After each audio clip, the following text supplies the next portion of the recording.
AM news కి స్వాగతం. నంద్యాల జిల్లా ఆలగడ్డలో నిర్వహించిన నియోజకవర్గ జనసేన పార్టీ కార్యకర్తల సమావేశంలో ముఖ్య అతిథిగా జనసేన పార్టీ రాష్ట్ర కార్యదర్శి నయూబ్ కమల్, గుంటూరు నగర Janasena party secretary Prasadarao, Allagadda Janasena party సమన్వయకర్త మైలేరి మల్లయ్య, నంద్యాల జనసేన పార్టీ నాయకులు పిడతల సుధాకర్ పాల్గొని జనసేన పార్టీ ఆవిర్భావ దినోత్సవ పోస్టర్ను విడుదల చేశారు. ఈ సందర్భంగా నయూబ్ కమల్ మీడియాతో మాట్లాడుతూ మార్చి 14వ తేదీన జరగబోయే జనసేన పార్టీ ఆవిర్భావ దినోత్సవాన్ని విజయవంతం చేయాలని పిలుపునిచ్చారు. జనసేన పార్టీ దశాబ్దం పాటు ఎన్నో కష్టనష్టాలు భరించి ఈ రోజు కూటమి ప్రభుత్వం ఏర్పాటు చేయడంలో పవన్ కళ్యాణ్ కృషి ఎంతో ఉందని తెలియజేశారు.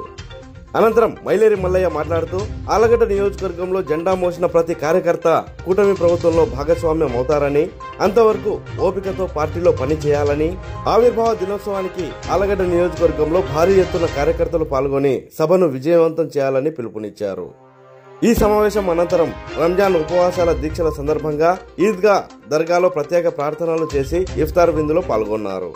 ఈ కార్యక్రమంలో జనసేన నాయకులు మాబు హుసేన్, నరేంద్ర యాదవ్, దూదేకుల బాబు, బ్రహ్మేంద్ర కుమార్, వెంకట సుబ్బయ్య, సురేంద్ర, బావికాడి గుర్రప్ప, ఆంజనేయులు, కోటి, శ్రీరాములు, రాజారాం, తిమ్మరాజు యాదవ్, చాకలి శివ, శీలయ్య, సజ్జల నాగేంద్ర, పోలా రమేష్ తదితరులు పాల్గొన్నారు.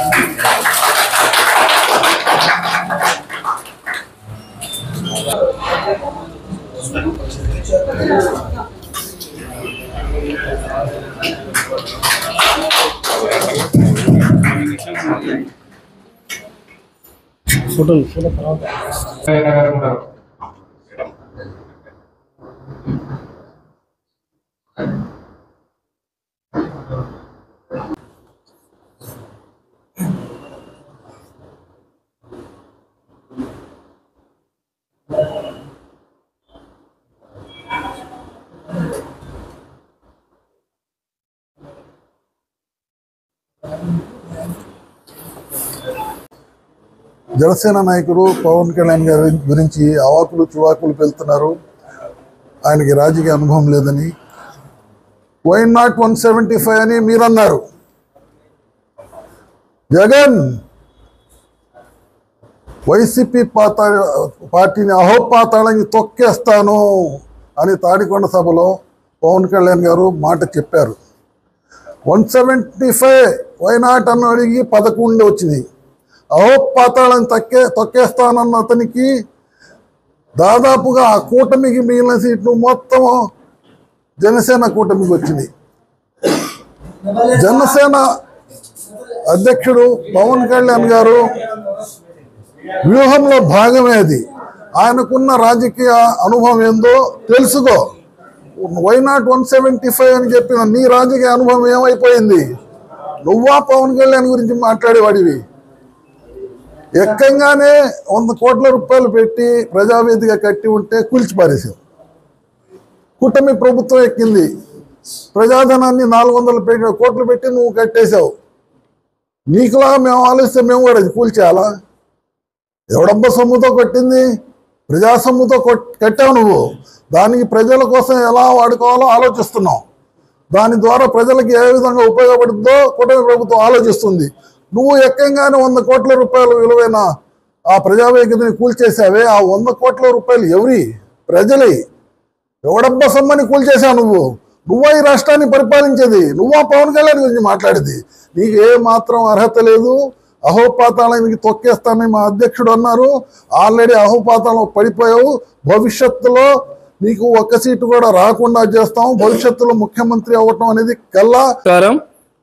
ఈరోజు ఆలగడ్డ నియోజకవర్గంలో జనసేన పార్టీ కార్యకర్తల ఈ సమావేశం ముఖ్య ఉద్దేశం ఏమిటంటే, జనసేన పార్టీ రాష్ట్ర కార్యదర్శి పవన్ కళ్యాణ్ గారికి సన్నిహితులు, పార్టీ క్రమశిక్షణ గల వ్యక్తిగా పవన్ కళ్యాణ్ గారికి అత్తైనటువంటి ఇష్టమైన వ్యక్తి ఎస్కే నాయబ్ కమల్ గారు, అలాగే నంద్యాల పార్లమెంటు జనసేన పార్టీ ఆవిర్భావ సమన్వయకర్తగా ఈరోజు ముఖ్య అతిథిగా ఆలగడ్డ నియోజకవర్గ సమావేశానికి రావడం చాలా సంతోషకరం.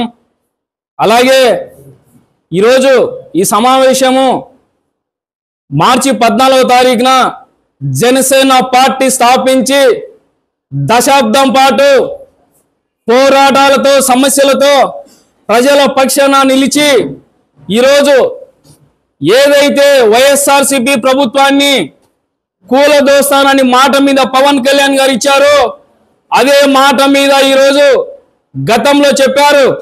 వైఎస్ఆర్సీపీని అధోపాతాలకు తొక్కిన తర్వాతే అధికారంలోకి కూటమి ప్రభుత్వం రాబోతుందని చెప్పి ఈరోజు మాట నిలబెట్టుకున్న వ్యక్తి జనసేన పార్టీ అధ్యక్షులు శ్రీ కొనిదెల పవన్ కళ్యాణ్ గారు అని తెలియజేస్తున్నాను. ఈరోజు ఒక్క దశాబ్దం పాటు రాష్ట్ర వ్యాప్తంగా దేశవ్యాప్తంగా ఏమి ఆశించకుండా నిస్వార్థంగా జెండా పట్టిన ప్రతి ఒక్క జన సైనికుడు తల ఎత్తుకునే విధంగా ఈరోజు పార్టీ 2024 విజయాన్ని 100% స్ట్రైక్ రేట్తో ఈరోజు మనము జనసేన పార్టీ ఏంటంటే నిరూపించుకున్నాం. గతంలో చాలా మంది వైఎస్ఆర్సీపీ నాయకులు మాట్లాడినారు, పవన్ కళ్యాణ్ గాని అసెంబ్లీ గేట్ కూడా తాకనిమ్మని. ఎవరైతే అన్నారో ఈరోజు వాళ్ళే అసెంబ్లీ బయట రోడ్ల మీద తిరుగుతున్నారని తెలియజేస్తున్నాను. మాటల వ్యక్తి కాదు, చేతల వ్యక్తి పవన్ కళ్యాణ్ గారు.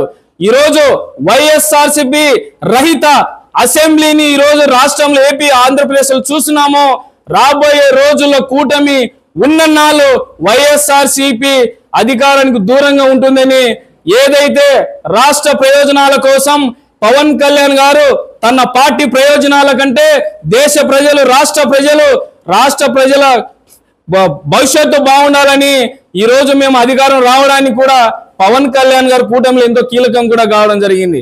అలాగే రాబోయే రోజుల్లో ఏదైతే పవన్ కళ్యాణ్ గారు చంద్రబాబు నాయుడు గారు మోడీ గారి సహకారంతో రాష్ట్ర ప్రభుత్వాన్ని అభివృద్ధి చేసి మరో దశాబ్దం పాటు కూటమి ప్రభుత్వంగా అధికారంలో ఉండబోతుందని తెలియజేస్తూ ఈ అవకాశం ఇచ్చిన మీ అందరికీ ధన్యవాదాలు తెలియజేస్తూ సెలవు తీసుకుంటున్నాను.